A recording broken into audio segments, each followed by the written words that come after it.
आज हज भवन बन गया है, लेकिन तीर्थ भवन नहीं बन रहा है। गया जी में लोग, पूरे देश के लोग आते हैं मोक्षदान करने के लिए, वहाँ कोई व्यवस्था हिंदुओं के लिए नहीं है। वो हम सभी संबंध को चाहते हैं कि हमारी समाज ये नेतृत्व करते हुए सबको पुनः एक साथ जोड़े। इसलिए हिंदू संस्कार को जागृत करने के लिए लड़ने के लिए सनातन संस्कृति चेतना परिषद का गठन बिहार का हुआ है और सभी लोग इसके लिए लगे हैं और इस लड़ाई को और तेज किया जाएगा। बहुत हुआ और अब नहीं, सनातन धर्म पर घात बर्दाश्त नहीं होगा। हिंदुओं को एकजुट होना ही होगा और इसकी पहल ब्राह्मण समुदाय करेगा। बक्सर में सनातन संस्कृति चेतना परिषद की बैठक में ये बातें हुई है। इस दौरान तय हुआ कि 4 अगस्त को बक्सर के ब्राह्मण समुदाय के लोग सनातन संस्कृति चेतना परिषद के बैनर तले पटना में अपनी ताकत दिखाएंगे। देखिए, ब्राह्मण एक वर्ण है, जाति नहीं है। जाति एक संज्ञा है, जातिवाचक संज्ञा, भाववाचक संज्ञा, व्यक्तिवाचक संज्ञा, समूहवाचक संज्ञा, तो संज्ञा नहीं है। ब्राह्मण एक वर्ण है, चातुर्वर्णम मया सृष्टम। इसलिए ब्राह्मण सारे सृष्टि के आदि से लेकर अब तक इसका नेतृत्व किए हैं। इसलिए इस चेतना मंच के द्वारा ये ब्राह्मण आगे बढ़ कर के सभी को एक साथ जोड़ने के लिए, जैसे पहले हमारे पूर्वज जोड़े थे और एकदम एक साथ पंगत में हम लोग हरिजन को हम लोग चाचा कहते थे, चाची कहते थे।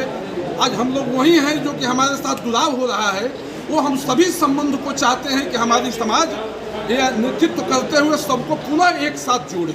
देखिए, आगामी 4 अगस्त को गोस्वामी तुलसीदास जी की जयंती के अवसर पे पटना के बापू सभागार में बड़ी संख्या में सनातन संस्कृति चेतना परिषद के बैनर तले लोग इकट्ठा होंगे।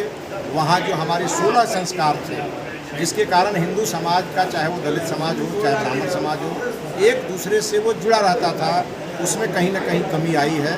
कुछ कमी हमारे व्यवहार के कारण आई है, कुछ कमी हमारे सरकार के कारण आई है।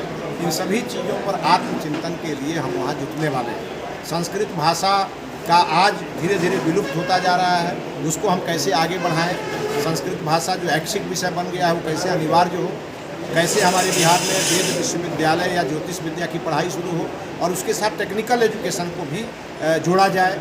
और इसके साथ साथ कैसे गया में तीर्थ भवन बने, क्योंकि पूरी दुनिया के जो तीर्थ यात्री हैं वो गया आते हैं और आ कर के गया में, और वो अपने 15 दिनों का जो वहाँ पर मेला लगता है, उस मेला में अपने पूर्वजों का वो पिंडदान करके जाते हैं। इसको सनातन चेतना मंच को या ब्राह्मण सभा के रूप में देखा जाए या किस तरीके से? देखिए, इसमें स्वाभाविक है कि इस समाज के ज़्यादा लोग वहाँ इकट्ठा होंगे, क्योंकि यही समाज इसका नेतृत्व करता है।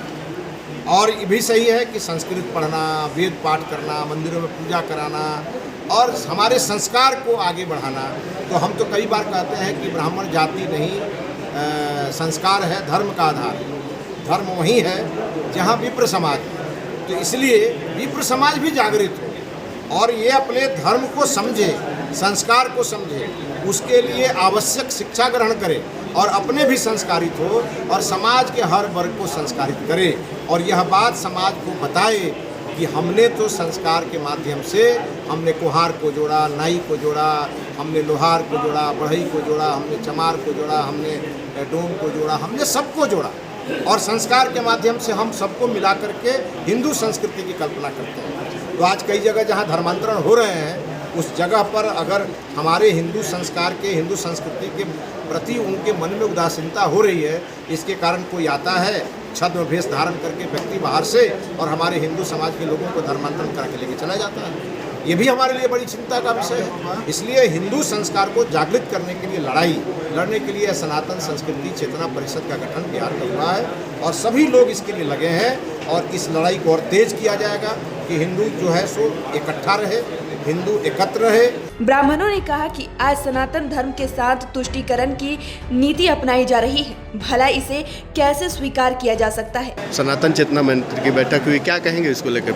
देखिए, बहुत सारी बैठकें हुई है, लेकिन हमको इस पर विश्वास है कि जो लड़ाई हम लोगों ने शुरू की है सनातन चेतना मंच चेतना परिषद के द्वारा, वो निश्चित रूप से सब आज हज भवन बन गया है, लेकिन तीर्थ भवन नहीं बन रहा है। गया जी में लोग, पूरे देश के लोग आते हैं मोक्षदान करने के लिए, वहाँ कोई व्यवस्था हिंदुओं के लिए नहीं है। साथ ही संस्कृत का यहाँ जो भी 250-300 कॉलेज है, 69 कॉलेज थे, उनका प्रस्वीकृति मिल चुका है। मदरसा को आप पैसा दे रहे हैं, संस्कृत को पैसा नहीं दे रहा है। सरकार पूरी तरह से भेदभाव कर रही है, बिहार की सरकार। तो हम लोग एक खुली चुनौती, उनको एक आग्रह भी करने जा रहे हैं 4 तारीख को, आगामी 4 अगस्त को।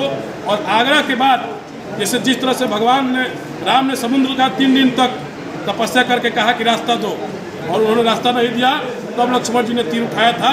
उसी तरीके से सरकार से हम लोग आग्रह करने जा रहे हैं, यदि सरकार नहीं मानेगी, निश्चित रूप से सरकार के खिलाफ बिगुल फूंक करके इस सरकार को सत्ताविहीन कर देंगे। बक्सर से बोलता बिहार के लिए अशोक उपाध्याय की रिपोर्ट। इस खबर के बारे में आप क्या सोचते हैं, हमें कमेंट कर जरूर बताएं। चैनल को सब्सक्राइब करें, फेसबुक पेज को लाइक करें। वीडियो देखने के लिए आपका धन्यवाद।